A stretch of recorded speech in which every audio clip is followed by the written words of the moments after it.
Queridos irmãos, sejam todos bem-vindos. Há algum tempo, os amigos que acompanham essas postagens que faço, que são aficionados pelo cristianismo ortodoxo, Igreja Ortodoxa Calcedoniana, me solicitaram fazer um vídeo trazendo aqui as distinções, diferenças entre as práticas, costumes da Igreja Ortodoxa Calcedoniana de tradição grega e da Igreja Ortodoxa Calcedoniana de tradição eslava. Eu então pensei em fazer esse vídeo reunindo é, várias pequenas diferenciações que eu me lembro aqui que tenho em mente, não é? Esse é um vídeo assim, interesse de um público muito restrito, né? Eu acredito, de pessoas que têm interesse pela Igreja Ortodoxa, que são seus fiéis ou aqueles que têm curiosidade sobre essa faceta do cristianismo. Aqui no Brasil a Igreja Ortodoxa é muito pequenininha, no Ocidente inteiro ela não é muito significativa, mas no que diz respeito ao percentual de pessoas aqui que seguem esse meu trabalho, há um percentual bastante grande de pessoas que têm interesse pela Igreja Ortodoxa, em virtude de, durante muitos anos, eu ter militado, né, dentro desta instituição e boa parte das pessoas que me acompanham desde essa época. Então, atendendo a esses amigos, eu procurei fazer esse vídeo hoje aqui, fiz algumas anotações e vou tratar dessas curiosidades, né? Aspectos quase todos eles relacionados ao ritual, às coisas exteriores, mas também alguma coisa sobre teologia e pequenas diferenciações, ok? Então, a Igreja Ortodoxa Calcedoniana ela é conhecida como Igreja Grega ou Igreja Bizantina, mas ela tem uma grande ramificação de igrejas de tradição eslava, né? Que foram derivadas da Igreja Bizantina, mas que acabaram constituindo então elementos um pouco diferenciados, né? E aqui eu vou tratar justamente dessas questões. Bom, vamos lá. Uso de cruz peitoral por parte dos sacerdotes. Cruz peitoral é aquela cruz, né? Um crucifixo que os sacerdotes utilizam, né? Tanto no serviço litúrgico quanto fora dele, né? A batina com uma cruz por cima. Nas igrejas de tradição grega, a cruz ela é de uso quase que exclusivo do bispo, né? Os presbíteros não costumam usar cruz na igreja grega. A não ser o caso assim, de um arcipreste, de um arquimandrita, né, que são presbíteros graduados, né, mais antigos, e recebem isso como uma honraria. Mas, de modo geral, no serviço litúrgico da Igreja Ortodoxa de tradição grega, o bispo vai utilizar a cruz. Né? Na tradição russa, a tradição eslava, né, a qual a Igreja Russa né, o baluarte, digamos assim, nós temos o uso da cruz para o presbítero que é ordenado. Jovem presbítero ordenado recebe a cruz peitoral. Primeiro é uma cruz de prata e depois passa para uma cruz de ouro. Né? Isso se deu em virtude de um acontecimento tanto quanto pitoresco. Né? A igreja russa, né, filha da igreja bizantina, seguia os mesmos costumes e os presbíteros não usavam cruz.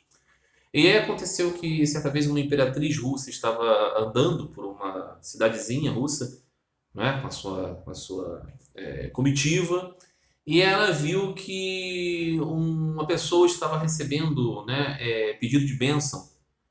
E ela perguntou, afinal de contas, quem é aquela pessoa que está ali? As pessoas estão se reunindo, pedindo a bênção, e falaram para ela, é um presbítero. E ela disse, ué, mas poxa, não dá nem para diferenciá-lo, né? Porque a roupa dos camponeses, as roupas das pessoas do campo eram muito parecidas com a batina, né? E a batina deriva disso, né? De uma roupa comum, uma roupa de camponês. E aí ela estabeleceu um decreto, falou: não, os presbíteros precisam usar cruz para serem identificados no meio do povo. E aí na igreja russa se implementou a tradição de que os presbíteros utilizariam cruz, diferente do restante da ortodoxia, ok? Então a tradição eslava, né, a igreja ucraniana, né, a igreja russa fazem uso da cruz. Os padres fazem uso da cruz peitoral. Confessar para comungar. Bom, essa é uma tradição especificamente da igreja russa, né? De modo geral, na Igreja Ortodoxa, todos os batizados comungam sempre, né? E confessam vez por outra quando sentem essa necessidade, e o fazem com seu pai espiritual, que não necessariamente é o pároco da sua igreja, ok? É aquele que os orienta espiritualmente. E na igreja ele faz sempre e sempre comunga. Na igreja russa, por influência da Igreja Católica Romana, né, ali no século XVIII, no século XIX, a igreja russa se viu muito influenciada pela perspectiva teológica ocidental. Ela implementou uma série de elementos da tradição católica romana, dentre os quais a obrigatoriedade de a pessoa confessar antes para comungar. É, Então, na igreja grega, você tem a particularidade dos padres confessores, ou seja, o indivíduo que recebe uma bênção especial do bispo para ter o munus de receber confissão. Não é todo presbítero que confessa, não. Na igreja russa, não. O jovem sujeito que foi ordenado presbítero, ele já confessa as pessoas, ok? Cores litúrgicas, né? Festas do Cristo, branco, festas dos mártires, vermelho, festa dos monges, verde, festa da Virgem Maria, azul, tempo comum, dourado. Isso você vai ver fundamentalmente nas igrejas eslavas, na igreja russa, na igreja ucraniana, também como influência na igreja católica romana. Nas igrejas de tradição grega, você não tem essa definição de cores por tempo litúrgico. Você tem uma outra definição de metais, de padronagens, mas não segue esta estipulação, que é uma tradição ocidental, derivada da Igreja Católica Romana, que a Igreja Russa acolheu, uma tentativa de ocidentalização. Ok?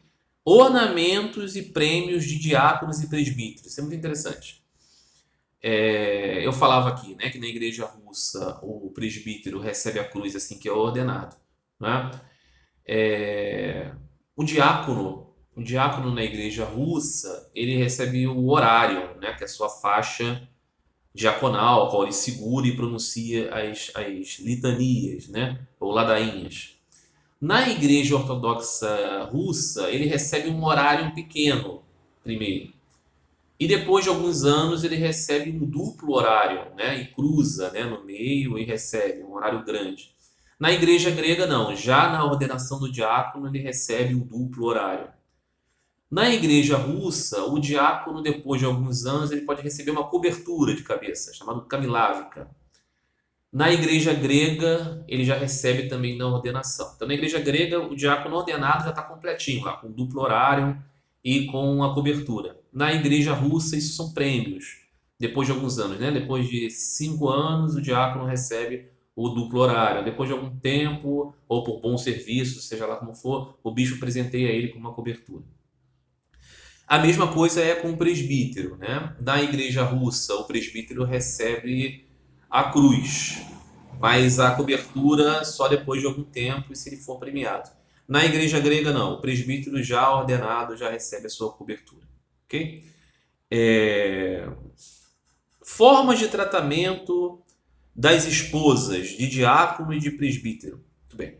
Nas igrejas de tradição grega, a esposa do diácono é chamada de diaconissa e a esposa do presbítero é chamada de presbitera. Nas igrejas de tradição russa e eslava, tanto a esposa do diácono como a esposa do presbítero são chamadas de matuska. Matuska é também o nome dado a uma abadesa de um mosteiro, né?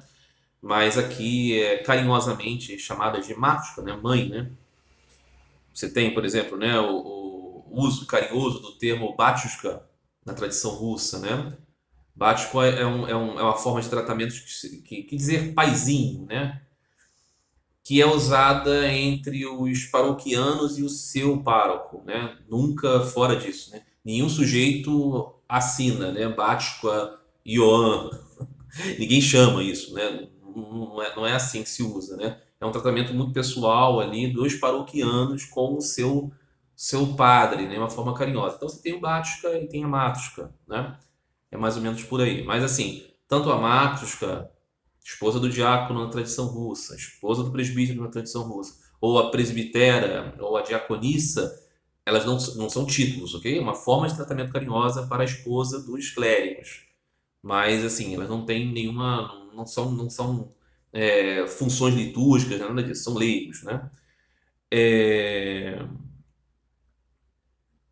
Batinas com mangas largas e mangas curtas, já me perguntaram sobre isso. Nas igrejas de tradição russa, é, apenas assim os sujeitos ordenados, né, para as ordens menores, né, usam batina, né, os acólitos, ordens maiores também, evidentemente. Só que as ordens menores, né, o acólito, o leitor, o subdiácono, eles usam batina durante o serviço litúrgico, não fora dele. Já os das ordens maiores, né, o diácono e o presbítero, e depois o bispo, podem utilizar a batina sempre, né, fora, inclusive, do serviço litúrgico. Nas igrejas de tradição grega, os leitores, os cantores, mesmo quando leigos, como não ordenados, eles podem usar uma batina com manga comprida por cima, como se fosse assim uma roupa de proteção, né? Um guarda-pó, digamos assim, que é uma batina por cima da roupa civil, né? Que se utiliza durante o serviço litúrgico. Cantores, você vê isso é muito comum, né? Leitor. Na igreja de tradição russa, tradição eslava, não, apenas os clérigos utilizam esta, né? Das ordens maiores utilizam essa batina de manga maior e geralmente fazem isso para se deslocar de uma igreja para outra ou para irem para casa, né? Usam por cima da batina de manga curta. Uso do véu, né? Uso do véu das mulheres na igreja. A princípio é uma tradição de toda a igreja ortodoxa, mas há muito tempo que nas igrejas de tradição grega o uso do véu por parte das mulheres caiu em desuso, né? Muito porque as igrejas de tradição grega se viram sob dominação muçulmana, né? Em maior escala, né? Os territórios onde a igreja grega é mais predominante durante muito tempo foram de possessão do Império Otomano, né? Então, até mesmo como uma diferenciação das mulheres muçulmanas, as mulheres cristãs preferiram deixar de usar véu. Enquanto na igreja eslava, o uso do véu por parte das mulheres é parte da tradição muito, muito presente ainda hoje, né? Nas igrejas de tradição grega, você vai ver isso em movimentos assim, tradicionalistas e tal, mas já caiu em desuso. As mulheres não usam véu. Usam saia, mas véu não. É, Assentos nos templos também. Nas igrejas de tradição grega, os bancos, né, para as pessoas sentarem na igreja, a moda católica, né, a moda protestante, se tornaram uma coisa. É o comum, é o normal. Né? Mesmo nos mosteiros você vai ver as igrejas com bancos. E nas igrejas eslavas, não. As igrejas costumam não ter bancos. Aí aqui, assim, um parênteses, né? Falo de igreja grega, igreja russa. A maior das jurisdições ortodoxas é a igreja de tradição latina, a igreja romena. A igreja romena é mais influenciada pela igreja grega, de modo geral. Mas ela tem alguns elementos, né, mesclados, né? No que diz respeito aos bancos, por exemplo. Ela segue também mais a tradição grega. Mais a tradição eslava, no caso dos bancos. Mas, de modo geral, as tradições romenas são tradições bizantinas, né? Predominantemente bizantinas. É, Celebração dos ofícios de vésperas e matinas. Isso é interessante. Nas igrejas de tradição bizantina, tradição grega, o ofício de batinas é realizado na manhã, como bem diz o nome. Né? Então, você normalmente no domingo, se você for a uma igreja grega, você vai perceber que o ofício é bem comprido, né?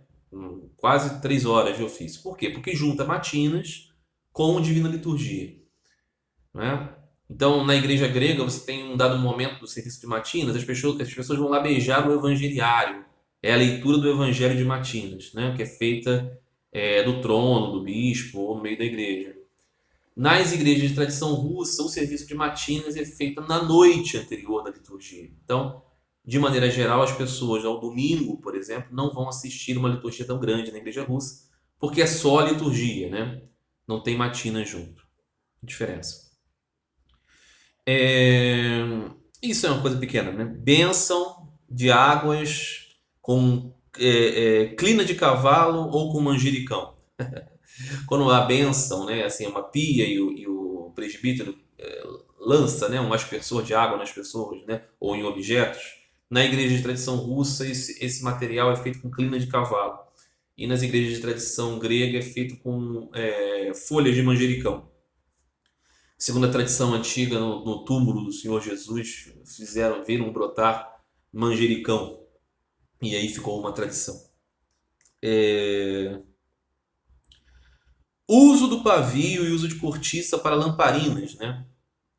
Na tradição russa, você tem as lamparinas de azeite alimentadas por um pavio, né? Um barbante. E nas igrejas de tradição grega, você tem uma cortiça com uma pequena velhinha boiando, né?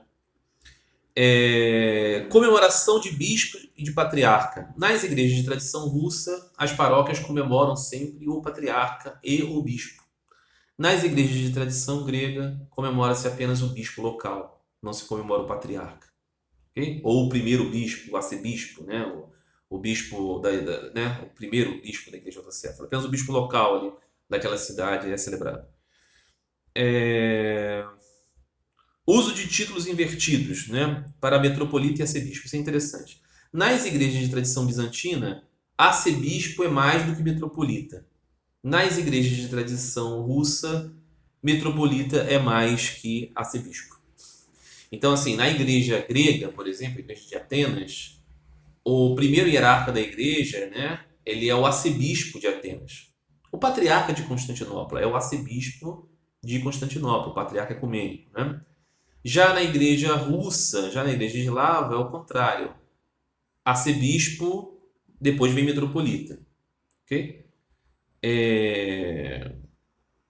O que mais temos aqui? Temos bastante coisa. Coroas de casamento. Né? Na celebração do rito ortodoxo, do matrimônio, os noivos usam coroas. Né? Simboliza a coroa do martírio. Né?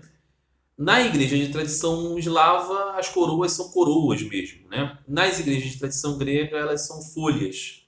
Folhas de louro, né? Enfim, arranjos florais. E geralmente ligadas, né, por uma corda, uma cruz na outra. Na igreja russa não há essa tradição de se ligar às coroas, né? Casamento misto. Uma pessoa que é cristã ortodoxa se casa com uma pessoa que não é cristã ortodoxa. Isso não pode nas igrejas de tradição grega. O noivo ou a noiva que não são ortodoxos precisam ser recebidos na igreja ortodoxa, mesmo que seja pelo crisma, mas precisa. Né? E na igreja eslava, na igreja russa, não. O sujeito é um cristão trinitário, ele pode se casar. Na igreja grega considera-se isso errado porque é um sacramento. E se a pessoa não é ortodoxa, não pode receber o sacramento. Mas na igreja russa, muito também, eu acho, influenciado aqui pela perspectiva ocidental, se entendeu que não. Né? Até porque durante um tempo, né, a igreja russa, independente das outras igrejas, esteve em quase comunhão com a igreja anglicana. Então, os casamentos mistos e as coisas dessa mentalidade se tornaram mais próprias da igreja russa. Okay?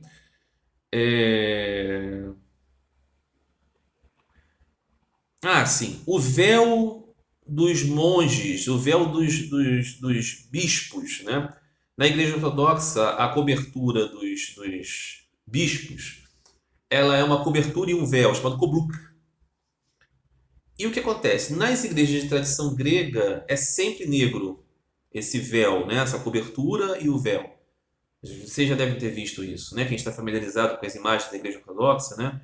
Deve perceber isso. A mesma ilustração que eu vou fazer aqui nesse vídeo terá isso, justamente, né? Um bispo da tradição grega usa o kobluk preto e um bispo da tradição eslava, o metropolita, usa um kobluk branco, né? Bispo, arcebispo, preto. Mas quando passa para o metropolita, usa-se o kobluk branco.